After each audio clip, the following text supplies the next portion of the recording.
You do what it takes to survive, got it?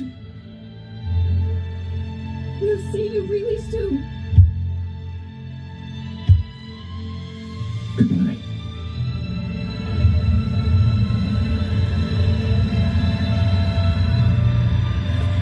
Don't forget us, Kakarot!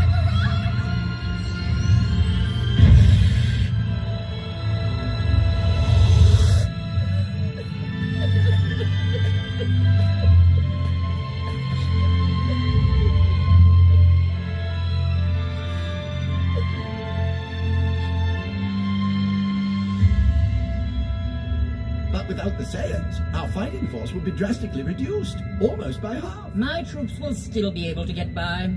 These barbarians pretend to be submissive, but they're dangerous. They could bare their fangs against us at any time. They are, after all, a species completely comprised of warriors. It's always best to put a sleeping beast down before it can be awakened.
Did you hear that?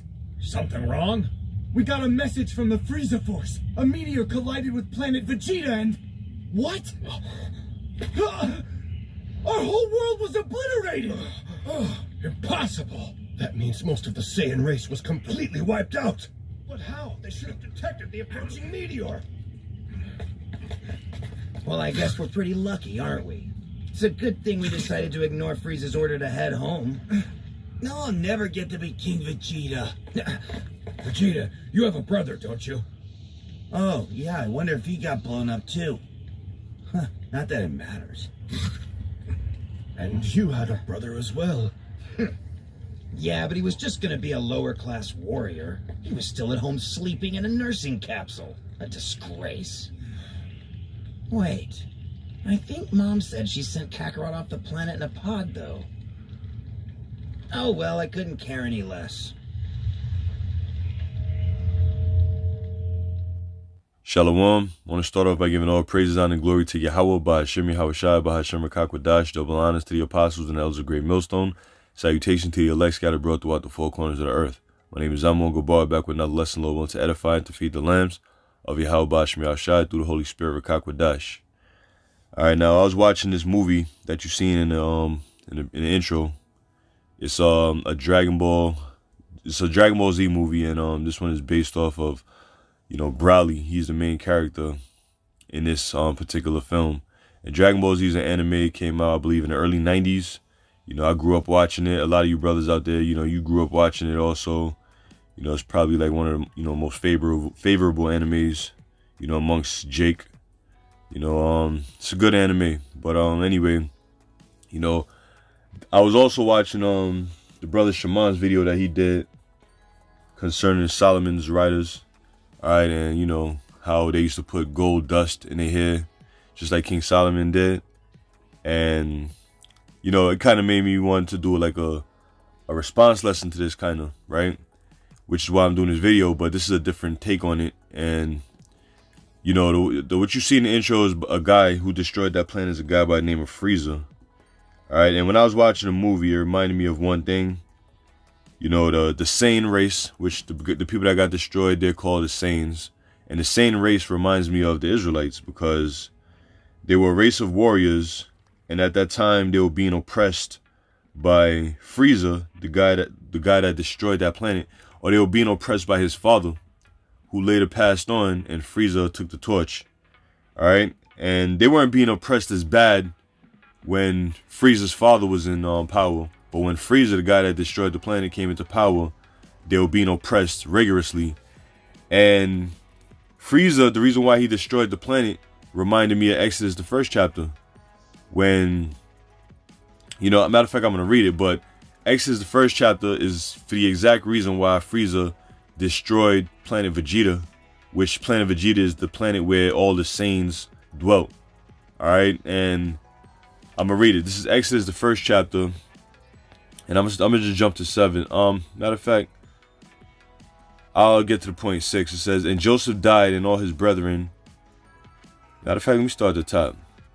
Now these are the names of the children of Israel which came into Egypt. Every man in his household came with Jacob: Reuben, Simeon, Levi, and Judah, Issachar, Zebulun, and Benjamin, Dan, Naphtali, Gad, and Asher. And all the souls that came out of the loins of Jacob were 70 souls.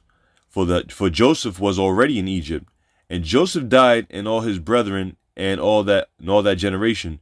And the children of Israel were fruitful and increased abundantly and multiplied and waxed exceeding mighty, and the lands was filled with them. Now there rose up a new king over Egypt, which knew not Joseph. And he said unto his people, behold, the people of the children of Israel are more mightier than we. Come on, let us deal with them wisely. Let us deal wisely with them, lest they multiply, and it come to pass that when there falleth out any war, they join also unto our enemies and fight against us, and so get them up out of the land. All right, so the new king that arose up over the land of Egypt, which knew not Joseph, because Joseph, you know, he had a major role in the land of Egypt, making it a better